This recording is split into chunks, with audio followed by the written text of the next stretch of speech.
เข้าสู่รายการชิลไฟเดย์รายการที่เราจะมีความเรื่องราวชิลกัน every เจอกันอีกแล้วกับซุป13กับผักยาว มาแล้วที่อาทิตย์ที่ผ่านมาก็เป็นเรียกว่าผักยาวในส่วนของมันเป็นยิงสากลไปเอาติ้งกับทีมวีดีแล้วกับพี่ไอมาเป็นสไตล์อะไรครั้งแน่ม้วนแหงกันแต่ต้องมวนอยู่เพราะว่าเห็นไทยลงสตอรี่กันแบบเช้าเซตตกตังแล้วก็ตกเหือพอขี่เข้าไปโขดไหมมันคิดจ้าคนขี่เข้าไปอย่างโขดไหมมันก็ยืดของมันแล้วขี่ไปตามแม่ประมาณนั้นกับม้วนแหงกับเป็นactivity ที่เฮ็ดกับทีมงานเป็นการละลายพฤติกรรมว่าซั่นซะกับมันซื่อนี่ฮะปาร์ตี้โอเคก็มาสู่ในว่าเป็นคอนเทนต์ของเราในวันนี้กันเลยแม่นคอนเทนต์ของเราในวันนี้จนนี้เคยเห็นบอกคนอยู่ในองค์กรแต่ละองค์กรที่เฮาเคยเฮ็ดเวียกผ่านมาบางคนเฮ็ดเวียกดีแต่ก็ยังอยู่ของเขาเป็นยังไงจนนี้คิดว่ามันก็มีอาจจะมีหลายสาเหตุบางคนก็แบบว่าเฮ็ดเวียกรู้สึกว่าอาจจะไม่ได้อยากว่ามีตำแหน่งใหญ่โตอีหยังแบบรู้สึกว่าอยู่สำนีกับพอบางคนก็อาจจะแบบว่าพยายามเฮ็ดเวียกให้ดีแล้วแต่ว่าหัวหน้าบ่เห็นบอกหัวหน้าแบบอาจจะคิดว่ายังแบบบ่พร้อมที่จะก้าวหน้าหรือว่าได้ตำแหน่งใหญ่กว่านี้บ่อีหยังยังต้องการที่จะฝึกฝนอีกว่าซั่นซะยังต้องฝึกฝนอีกหลายและอันนี้ขนาดก็คือไปเห็นคลิปอยู่ใน TikTok เพิ่นว่าบางคนเฮ็ดเวียกดีแต่ว่ายังบ่เติบโตจากเทื่อเฮ็ดเวียก3 ปีแล้วก็ยังบ่เติบโตจากเทื่อเฮ็ดเวียกดีเลยได้ความสามารถเฮ็ดการเฮ็ดเวียกนี้เฮ็ดเวียกดีเลยก็เป็นย้อนหยังเพิ่นว่ามันมีtask thinking กับ outcome thinking เพิ่นว่าหั่นน่ะพวก task thinking ก็คือจะเป็นคนที่เฮ็ดเวียกได้เฮ็ดเวียกดีส่งเวียกแล้วก็คือจบบ่ได้มีแบบอาจจะคิดแบบบางคนเนาะอาจจะคิดค่อยเวียกดีค่อยบ่ได้ถึกหัวหน้าด่าค่อยมีโอกาสที่จะเติบโตแหละแต่ว่าบางองค์กรนะเพิ่นซอกหาคนที่มีอย่างก็ outcome thinking ก็คือเป็นคนที่มี impact เวลาที่เฮ็ดเวียกแล้วส่งเวียกแล้วก็จะคิดว่าทีมที่รับรายงานต่อไปนะเพิ่นจะได้ผลลัพธ์อีหยังก็คือเพิ่นสามารถตัดสินใจได้ไวแล้วก็เวียกนั้น success ได้ไวสินะเพิ่นก็ซอกหาคนที่เป็นแบบนั้นฉะนั้นบางคนที่ยังคิดว่าเฮาเฮ็ดเวียกดีเฮ็ดเวียกเด่นเฮ็ดเวียกดีแต่ยังบ่เด่นก็ต้องไปหา impact ให้กับตัวเองว่าเฮาสิเฮ็ดจังได๋ก็ให้เป็นคนที่มี outcome thinking ประมาณนี้โอเคก็คือบางคนก็รู้สึกว่าเฮ็ดเวียกก็พอแล้วติดแล้วมือก็พอบ่ถึกด่าได้บ่ถึกด่าละดีแต่ว่าดีเพิ่นอาจจะยังบ่ outstanding เฮ็ดแบบเฮ็ดตามหน้าที่ซื่อๆบ่ได้คิดเพื่อว่าเฮ็ดไปแล้วผลลัพธ์มันไม่หยังมันจะได้อย่างแน่ประมาณนั้นการพยายามแบบว่าคิดเพื่อแล้วแบบว่าบรรดาหัวหน้าอีกตอนเพิ่นก็จะต้องหาคนที่แบบว่าคิดเพื่อบริษัทคิดเพื่อผลลัพธ์บ่แม่นว่าเฮ็ดพอแล้วติดแล้วมืออย่างเดียวแม่ประมาณนั้นต่อไปก็จะเป็นรายงานนี้ก็จะเป็นช่วงที่จะเข้าหน้าร้อนแล้วอีกแป๊บนึงก็ปีใหม่แล้วไวมากรู้สึกว่าหากจัดงานแอนนูวลปีแล้วหากจัดงานแอนนูวลแล้วจะได้จัดงานปีใหม่แล้วยังจื้อบรรยากาศที่มาเขาไปยืนเต็นท์นั่นน่ะอยู่ซีหอปีกานี้ได้อยู่แต่รู้สึกว่าปีนี้มันไวเนาะแม่ปีนี้ไวแฮง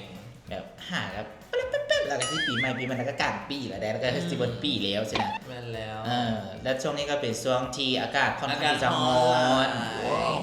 แล้วประเทศลาวก็คือร้อนเพิ่มขึ้นทุกปีถูกต้องแล้วกับภาวะโลกร้อนโลกอย่างแน่ก็คือไผ่ที่เฮาก็สิมาว่าเรื่องการรักษาสุขภาพรักษาร่างกายในช่วงฤดูร้อนวันซันๆก็พยายามใส่เครื่องที่มันระบายอากาศระบายความร้อนได้ดีแล้วก็พยายามกินน้ำตลอดเวลากินน้ำหลายๆกินน้ำมื้อละ 2-3 ลิตรเพื่ออันว่าอากาศร้อนแล้วมันก็จะเหงื่อออกหลายเวลาเหงื่อออกหลายน้ำในร่างกายมันก็จะระเหยออกอะไรก็ต้องกินเข้าไปกินน้ำเข้าไปมื้อละ 2-3 ลิตรอากาศแดดร้อนสิก็ต้องหากันแดดใส่กันยาบางๆเพราะว่าให้แดดมันสัมผัสกับผิวของเราเกินไปเพราะแดดบ้านเฮามันบ่แม่นแบบวิตามินซีแล้วมันเป็นล้วนต้องทาครีมกันแดดตลอดบางคือปีใหม่นี้แซ่บเลยได้อย่าดื่มอย่าดิ้งตอนอากาศร้อนหลายเพราะอาจจะเฮ็ดให้ช็อกได้คือกินเบียร์ตอนสวยตอนอย่างสิก็คือ ห้ามไปก่อน แม่ ช่วงนี้เพราะอากาศร้อนแห้ง คือตอนที่ไปลงฝึกงานตอนที่เป็นสถานักศึกษาไปลงฝึกงานแล้วอาจารย์เพิ่นเฮ็ดกิจกรรมอินกีฬานี่แหละเพิ่นเลยกินเบียร์กินไปแล้วเพิ่นเลยไปดื่มเสือซอกได้ห้ามเขาหม้อเลย อันนี้ก็ตื่นแน่เนาะเกินอย่างคืนต่ำหุงอยู่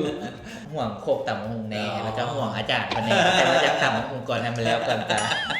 ทุกอย่างเขาต้องให้แล้ว ซอย แม่เนาะมันต้องสักมันต้องแล้วเป็นทรยา เราก็สามารถที่มังงูไว้ใน แม่ถ้าว่าสามารถเฮ็ดเวียกที่มันค้างคาไปได้ครับต้องเฮ็ดเวียกอะไรเวียกนึงแล้วก่อนแล้วก็เฮ็ดอีกเวียกนึง แค่ที่จะไปซวยคนก่อนแต่ว่าเรื่องต่ำก่อนเลยของกินมันเป็นอันดับหนึ่งอยู่แล้ว ช่วงฤดูร้อนบางคนก็อยากซอบบอลที่เฮาไปลิ่นแล้วสามารถคลายความร้อนได้ ใครได้มาหรือฮอนตื่น ร้อนตื่มก็ได้ ร้อนตื่ม ร้อนอยากคิดว่ามันอาจจะคลายความร้อนได้แต่ว่าไปอาจจะร้อนตื่ม แต่ว่ามันเป็นเรียกว่าเป็นสถานที่ที่เหมาะแก่การไปหน้าฮ้อนที่สุดไปหน้าอื่นบ่ได้แล้ว ต้องไปหน้าร้อน ต้องไปหน้าร้อนเท่านั้น ทรายห้า ถูกต้อง แล้วคล้ายๆคือทะเลเลยได้ นอก บางคนอาจจะกินหาน้ำน้ำเงินใกล้ๆนครหลวงก็จะเป็นแถวน้ำลีกแถวบ้านเจแต่ว่าลาวไตก็น่าสนใจดอนเดย์ให้ฟิลแบบโลโก้หน่อยนึงฝรั่งกับเป็นแลนด์มาร์คฝรั่งเลย ไปปูผ้านอนอยู่บนหาดทราย กินน้ำ แดด ฟิล แทน แล้วก็มันจะมีรีสอร์ทที่ติดกับแคมป์ แคมป์ ของ น้ำเลยแล้วก็มีกิจกรรมแอคทิวิตี้หลายอย่างเห็นมีขี้เหือนะ แม่นก็คล้ายๆคือบางเวียง แต่ก็อาจจะแตกต่างหน่อยหนึงเพราะว่ายูฮันมันจะเป็นไซส์5แล้วก็เป็นทุกอย่างก็คือมันเป็นดอนเนาะดอนเดทอันนั้นมันก็จะเป็นดอนก็จะอยู่กลางน้ำเลยกับเป็นสถานที่หนึ่งที่หมูน้อยอยากไปลองเพราะว่าเคยไปไต้เชื่อ สถานที่นี้อยู่ใส่ดอนเดท ดอนเดทเนี่ยก็คืออยู่แขวงจัมเปอร์สตาร์สีพันดอน เดททริปหน้าเขาก็ไปเลย ดอนเดท ดอนเดท น่าสนใจ ใส่ชุดบิกินี่ไทย ใส่บิกินี่แอบ คือเขาอยู่ทะเลใส่บิกินี่แล้ว แล้วไปเล่นน้ำถนนแล้วนุ่งแต่บิกินี่ได้ นี่ต้องใส่บิกินี่เท่านั้น โอเคคอนเทนต์ต่อไป คอนเทนต์ต่อไป จะเป็นหนัง เอาใจใส่คิดว่านั่น แอนิเมชัน นี่มันบ่ได้เหมาะกับเด็กแต่เด็กน้อยเท่านั้นผู้ใหญ่ก็สามารถไปเบิ่งได้แล้วก็รู้สึกว่ามาแห่ง ถูกต้อง คนเข้าไปเบิ่งนี่ก็คือให้คะแนนก็คือ100/10เลยก็เป็นหนังฮอปเปอร์เป็นหนังการ์ตูนซับว่าพันไผ่ที่ฮักสิ่งแวดล้อมไผ่ที่ฮักสัตว์ก็คือต้องไปเบิ่งหนังเรื่องนี้ครับว่ามีทั้งมวลมีทั้งหัวมีทั้งเสียงต่างถูกต้องเรื่องราวก็จะเป็นประมาณว่าก็จะมีนายกรัฐมนตรีคนหนึ่งเลยรู้สึกว่าอยากได้หน้าปุ๊บก็เลยสิเฮ็ดโครงการได้มาเฮ็ดถนนตัดผ่าน ทางด่วน เฮ็ดทางด่วนตัดผ่านป่าแล้วก็มันจะเป็นที่อยู่ของสัตว์อย่างของร้านเนาะ มันก็เลยเฮ็ดให้เกิดมีปัญหาขึ้นมามันจะมีกลุ่มหนึ่งที่ฮักสิ่งแวดล้อมแล้วก็ฮักสัตว์แล้วจะเฮ็ดจังได๋ตัวเองก็เลยวันนี้รู้สึกว่าอุ๊ยไปมาแบบประท้วงไปต่อต้านเราไม่ให้เฮ็ดซันซีนี่นะนอนแล้ววันนี้ก็ยังบ่สำเร็จเถื่อโซนบังเอิญตัวเองนะมีอาจารย์ที่เราผลิตเป็นเครื่องเป็นอุปกรณ์นอนไฮเทคขึ้นมาที่ว่าเขาสามารถย้ายร้านของเขาไปอยู่ในตู้หุ่นยนต์ทันใดแล้วนี่เพื่อนเราไปบังเอิญกดปึ้งวันนึงก็เลยได้ย้ายไปอยู่ร้านตัวเองไปอยู่ในร้านของสัตว์นั่นก็คือตัวบีเวอร์ตัวบีเวอร์นี่ก็ได้มามีความสำคัญต่อระบบนิเวศเพราะมันจะเป็นสร้างเคลื่อนมันจะมากัดไม้แล้วก็ไปสร้างเคลื่อนแล้วมันอันนี้มาไม้กับสักเฮียลงไปนอนแล้วก็ไปกองกันให้เป็นเคลื่อนน้อยขนาดซาดก็เห็นให้ประมาณมีอะไรซ่าๆไปยูฮานมาแล้วไปยูฮานเนาะแล้วก็เขาก็จะไปเบิ่งกันในเรื่องเนาะว่ามันจะมีความประสบภัยอย่างแน่กว่าที่จะมาก่ายมา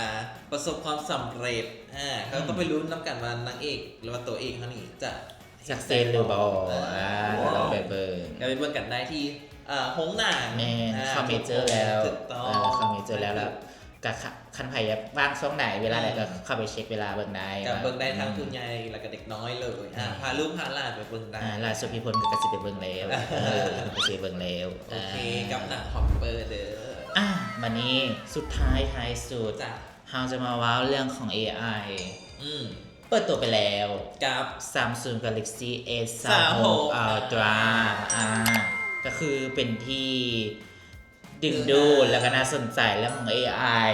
Samsung นี่มันกับเบอร์หนึ่งอยู่แล้วเรื่องของ AI กำลังมีชาเลนจ์แบบถือกล้องแบบตึ้งหมุนแต่ว่ากล้องมันอยู่ซื่อ กันซ้ำกันสตัน แม่น ประ แล้ว มาณ ถู นั้น กต้องอันนั้นก็คือว่ากำลังเป็นไวรัลในตอนนี้ และคันไผ่ที่สนใจก็สามารถจับจองกันได้สามารถเข้าไปเบิ้งหรือเข้าไปลิ้นได้ก่อนที่ซื้อก็ต้องได้ลองลิ้นก่อน เข้าไปศูนย์ A1 U ปตทนาไซได้ครับสามารถจองมันได้เลย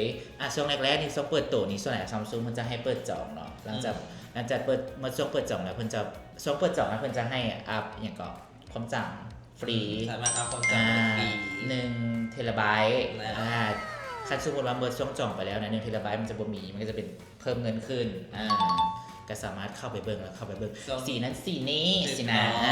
ซอกกำลังเปิดตัวใหม่กำลังมาแห้งก็คือเที่ยวไปจับจองกันได้จับจองได้ผ่านทาง A1 เลยเข้าไปเบิ่งอยู่หน้าฮาร์ดเลยกันอยู่เราอยู่บนตัวไซต์หรือว่าจะเข้าไปจับจองกันอยู่ที่แอปพลิเคชัน 1X ก็ได้เนาะก็คือเข้าไปเบิ่งรายละเอียดสอบถามรายละเอียดกับทางแอดมินได้แล้วก็กดสั่งซื้อกดจองได้เลย